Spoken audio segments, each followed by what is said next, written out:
She stood in the middle of the hotel ballroom, the civic center in Lagos, the one you see in magazines, with 400 people watching her fall apart. Her husband sat 3 tables away with another woman. Not just any woman. Ifunanya Adebayo. The daughter of a shipping magnate. Young. Flawless. Laughing at his jokes like he'd just invented humor. But Ton wasn't looking at Ifunanya.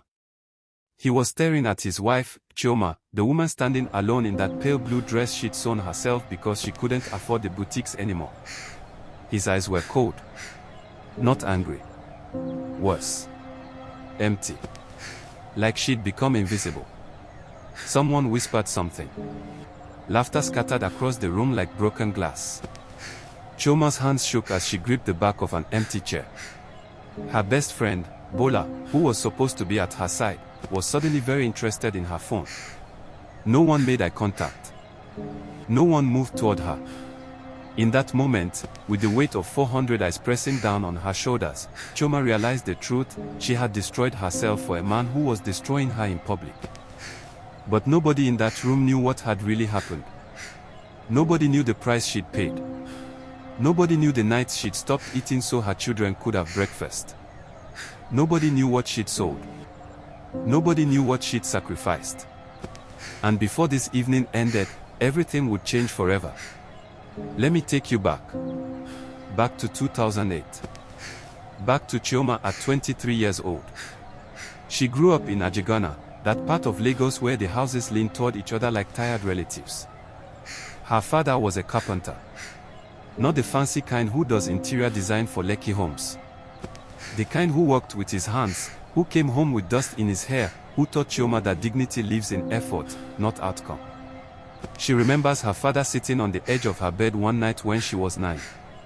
He was running a fever. Malaria. The 3rd time that year.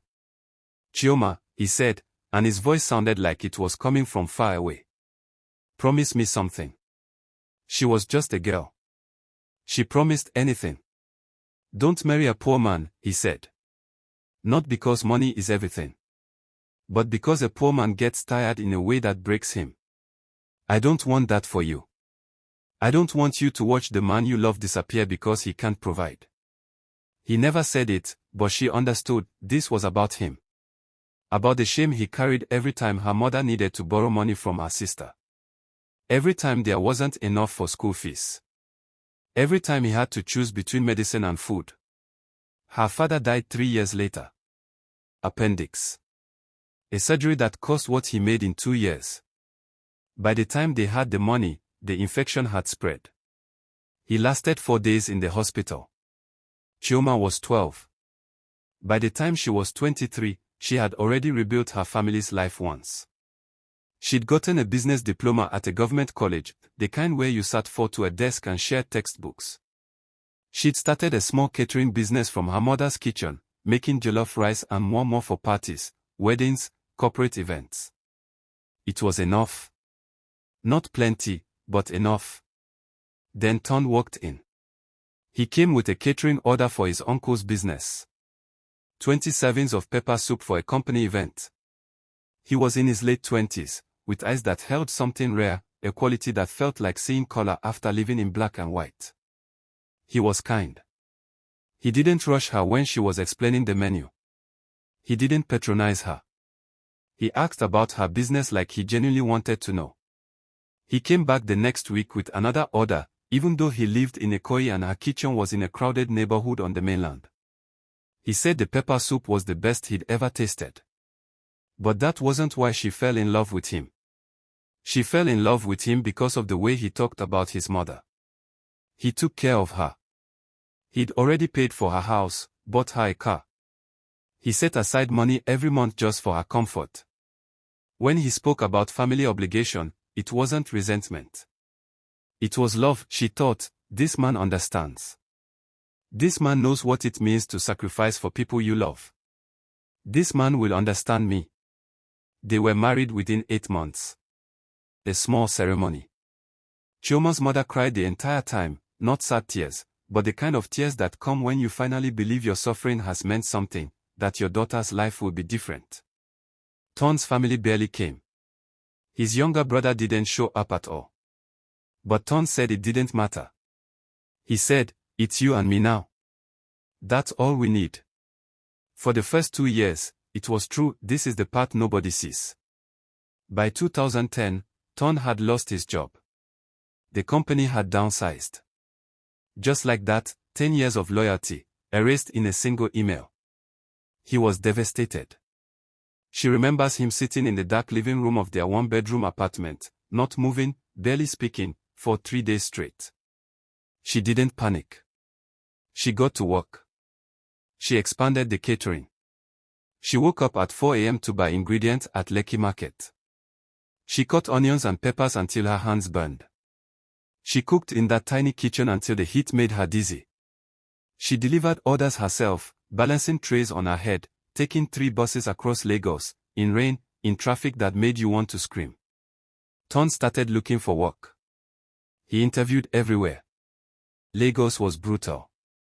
Thousands of qualified men competing for scraps. Months passed. No job. The savings they'd gathered, not much, but something, started to disappear. "Don't worry," she told him. "The catering is doing well. We'll be fine." But fine isn't free. By 2011, the catering business was feeding more than just them. Ton's mother's medications weren't covered by his health insurance anymore. Chioma paid for them. Chioma's younger brother got accepted to university. Chioma's mother didn't have the money. Chioma paid for it. Their rent went up. Chioma paid more. Food prices doubled. Chioma found a way. She did this without complaint. Without keeping count. Without ever throwing it in his face. Because that's what you do when you love someone. You don't make them feel smaller when they are already broken. You carry the weight quietly. You let him believe he's still the provider, even when you're the one providing everything. But here's what nobody tells you about sacrifice: it has a cost you don't calculate until it's too late. By 2013, Chioma had sold her catering equipment. The big commercial cooker her mother had helped her buy. The warming trays. The metal containers. She sold them to pay for Ton's brother's wedding. He finally showed up, and he had a big family event that Ton felt obligated to contribute to. Ton was embarrassed about not having enough money. So Chioma sold her tools. By 2014, she'd sold her mother's jewelry, her mother's wedding ring, the one piece of her marriage to Chioma's father that she still had. Chioma promised they'd buy it back. They never did. By 2015, Ton finally got a job. Not a good one. Commission-based sales for a telecommunications company. But something. The relief in his face was so profound that Chioma actually felt grateful. She thought, this is it. This is where things get better. She was wrong. With a job came access to money. And with access to money came access to places she didn't go. Clubs in Ikeja. Parties in Lekki. Network events. Conferences. Places where he met people who had money, and who had never known what it felt like to want something and not be able to afford it. He came home later. Less frequently. He was on his phone more. When he was home, he was distant. Somewhere else in his mind. She didn't ask questions. She told herself this was normal. This is what marriages look like after 5 years.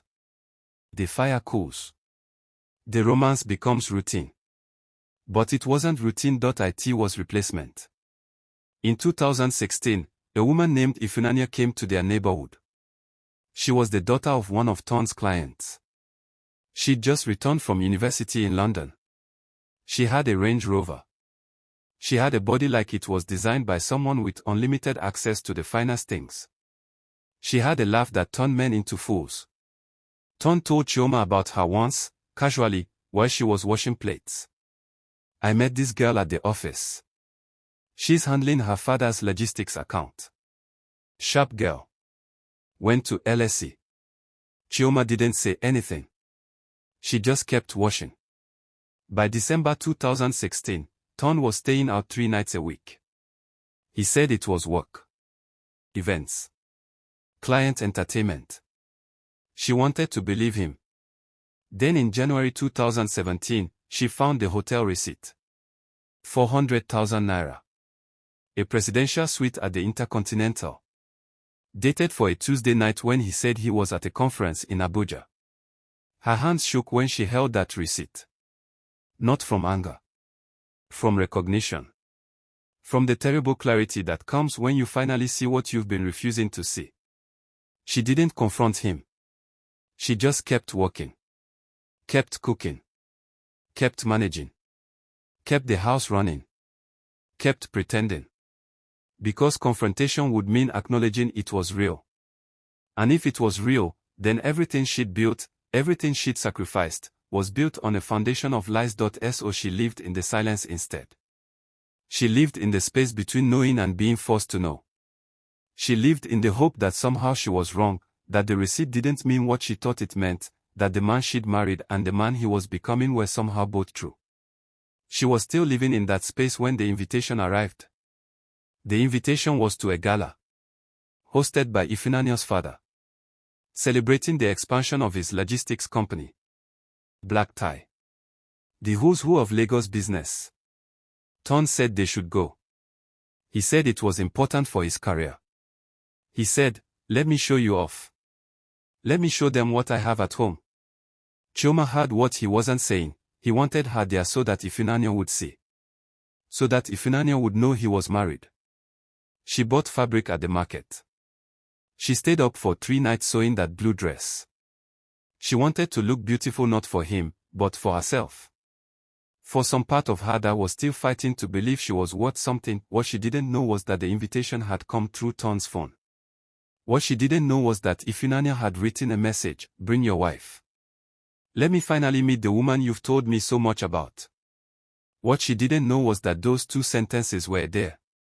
That Ifunanyo had grown tired of being the other woman. That Ifunanyo wanted to see if Ton would choose her in public. That Ifunanyo wanted to see if Chioma would break. Ifunanyo was not a villain because she was evil. She was a villain because she was young, beautiful, rich, and willing to take something that didn't belong to her. She was a villain because she saw a man who was lost and mistook that as freedom for herself to own him. But the deeper villain, the one who cut deepest, was Ton because he made his choice in that ballroom not by sitting with Ifunanyo. He made it by sitting with her and staring at his wife like she was beneath him. Like she was something he'd outgrown. Like she was the price he'd paid for becoming someone better, and now he was done paying. He was a man who'd been poor once, who had watched his wife sacrifice everything to hold them up, and who had decided that the moment he had money, he would trade her in for someone who had always had it. The cruelty wasn't in leaving. The cruelty was in making her watch him leave while he was still standing beside her. The weeks that followed were worse than any sudden catastrophe could have been. She went home that night and waited for him to say something. Anything. He didn't. He walked past her into the bedroom and closed the door. She sat on the couch she'd bought from a second-hand market for almost nothing, and she waited for her life to collapse. It did. But slowly. The next day, Ton told her he was moving out for a while. He needed space to think. He said it without looking at her.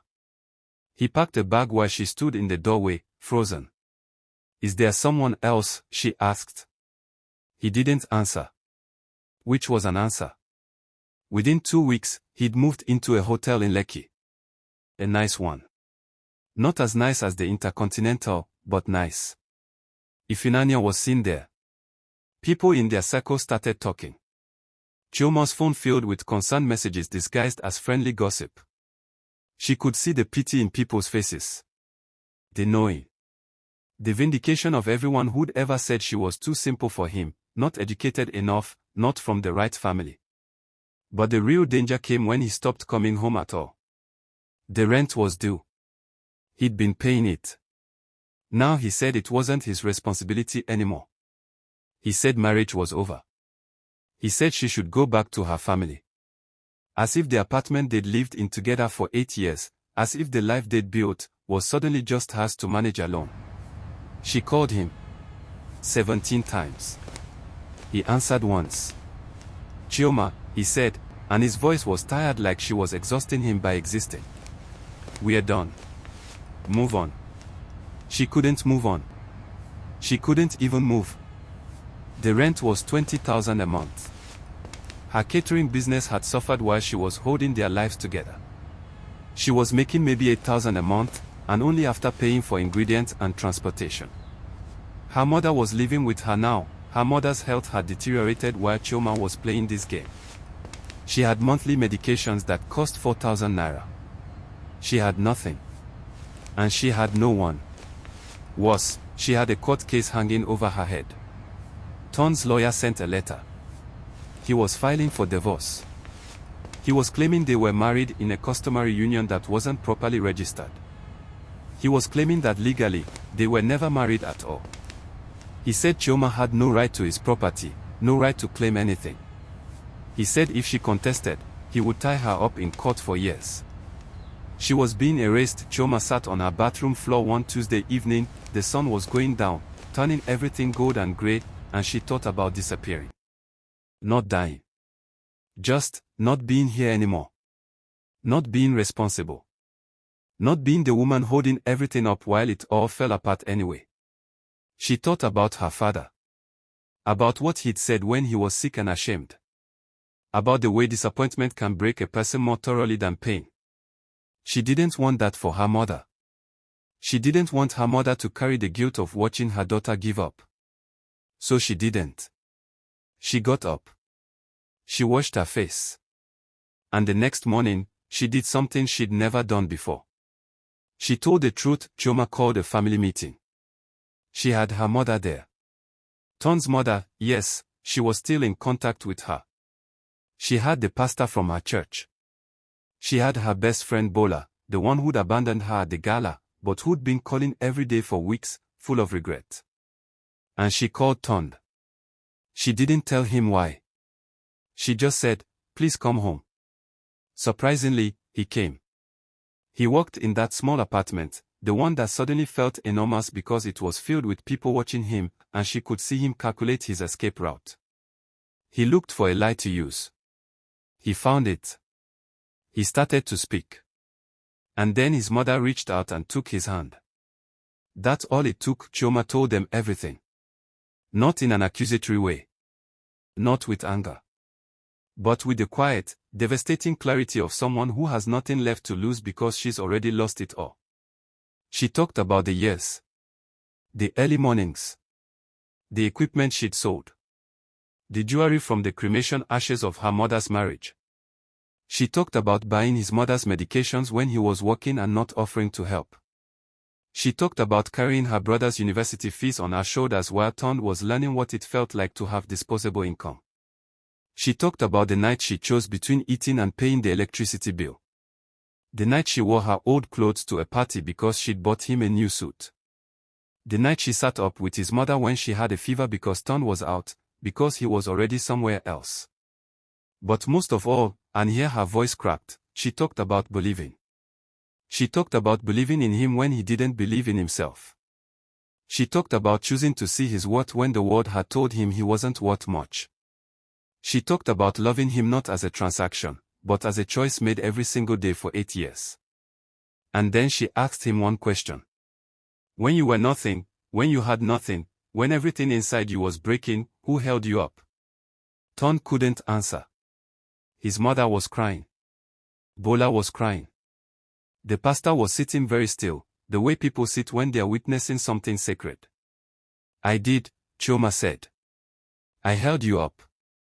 And the moment you didn't need me anymore, the moment you had something to show for, you left like I was never there. She wasn't angry when she said it. That's what made it cut so deeply. She was just honest. So now I'm asking the court, and I'm asking my mother, and I'm asking God, if I was enough to rebuild you, why wasn't I enough to keep you? 3 months later, the divorce hearing was one of the most talked about cases in Lagos that year. Chioma's lawyer, a woman named Ode who'd heard about the case through the grapevine and taken it pro bono, had brought every receipt. Every bank transfer. Every documentation of every peso Chioma had spent on Ton's family, his mother's health, his brother's wedding, his career development. Every record of a woman who had been literally financing his transformation from broke to prosperous. The judge was a woman. 58 years old. She'd been practicing law for 32 years. She'd seen men like Ton before. She called him out in a way that made the entire courtroom lean forward. She said that customary marriage or not, Nigerian law recognized spousal contributions. She said that a woman who sacrifices her own financial security to build her husband's is entitled to spousal support. She said that the moment Ton wanted to claim he was never married, he was admitting that he'd used her as a convenience, which was actually worse. The judge awarded Chioma half of everything he'd accumulated since they'd been together. His apartment in Lekki. Half. His car. She could claim it or he could buy her out. His pension.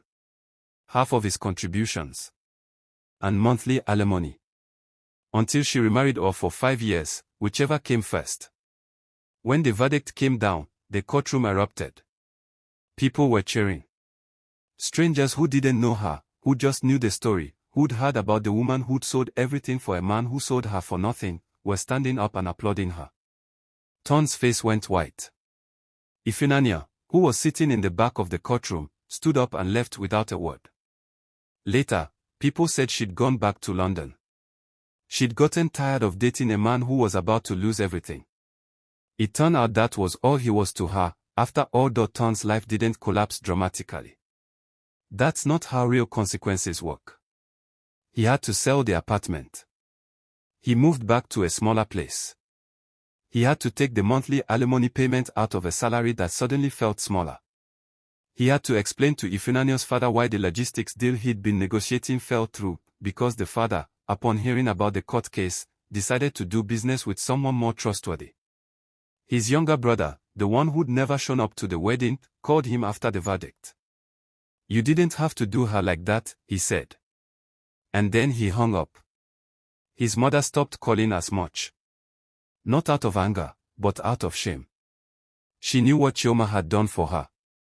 She knew that her son had betrayed someone who treated her like a daughter. The consequence wasn't punishment. It was the weight of his own choices catching up with him. It was the quiet realization that when you trade loyalty for ambition, you lose both. You end up with neither. Years later, a mutual friend told Chioma that Ton had gotten married again. To a woman with money. She was kind to him, the friend said, but she didn't love him. Not the way Chioma had. Chioma didn't feel sad when she heard that. She just felt grateful that she was no longer the one carrying him. With the settlement, Chioma bought a small house in Bagada. Nothing fancy. 3 bedrooms. A backyard where her mother could sit in the morning and drink her tea while watching the sun come up. She started a proper catering business. A real one. She hired 3 women from her neighborhood, women like her, who'd been broken by life and were rebuilding themselves, and she taught them everything she knew. They cooked for corporate events, for weddings, for celebrations. Her business grew. Within 2 years, she had a storefront. Within 5 years, she was training her brother, who'd graduated university and was working with her full-time. He was so proud it made him cry. Her mother got better. Not completely, some damage lasts, but better. She started selling fabrics at the market again, just for something to do. She told everyone about her daughter's business. She wore new wrappers. She laughed again. The house filled with life. Not the kind of life that Ton had promised her, the kind of life where a man loves you fiercely and provides security. That was a beautiful story, but it wasn't her story. Her story was different. Her story was a woman who learned that she could provide for herself. That she could build something that belonged only to her. That she could be broken and still refuse to break others. She never remarried. Not because she was bitter, but because she was finally, truly free. She went on dates sometimes. She kissed a man who made her laugh. But she never let anyone become necessary to her survival again. That was the real transformation. If you're watching this and you recognize yourself in Chioma's story, if you're the one holding everything up while someone else decides whether to stay or go, I want you to know something. Your sacrifice isn't a transaction. It's not an investment that guarantees return. It's not a deposit into a bank account that pays interest. It's a choice you make every single day, and one day you might wake up and realize that the person you chose doesn't choose you back. And that's not a failure on your part. That's a failure on theirs. You cannot love someone into loving you. You cannot work hard enough to be impossible to leave. You cannot sacrifice so much that staying becomes an obligation rather than a choice. Because the moment it becomes an obligation, you've already lost them. The most powerful thing Chioma did wasn't getting him back. It wasn't winning the court case. It wasn't the house or the business or the life she rebuilt. The most powerful thing she did was look at the man she'd built and decide that his betrayal was not a reflection of her worth. That's the choice that changed everything. Not for him. For her. So if you're carrying someone right now, if you're the strong one, the capable one, the one who solves problems while they create them, I want you to know, it's okay to put them down. It's okay to say, I can't carry you anymore. Your strength is not permission to destroy yourself. Your love is not a reason to disappear. And your sacrifice is only sacred if the person who benefits from it knows what it cost. Chioma learned that. And her life became beautiful not because she got justice, but because she finally got herself back. That's what freedom looks like. That's what it sounds like when a woman finally puts down the weight she was never supposed to carry alone.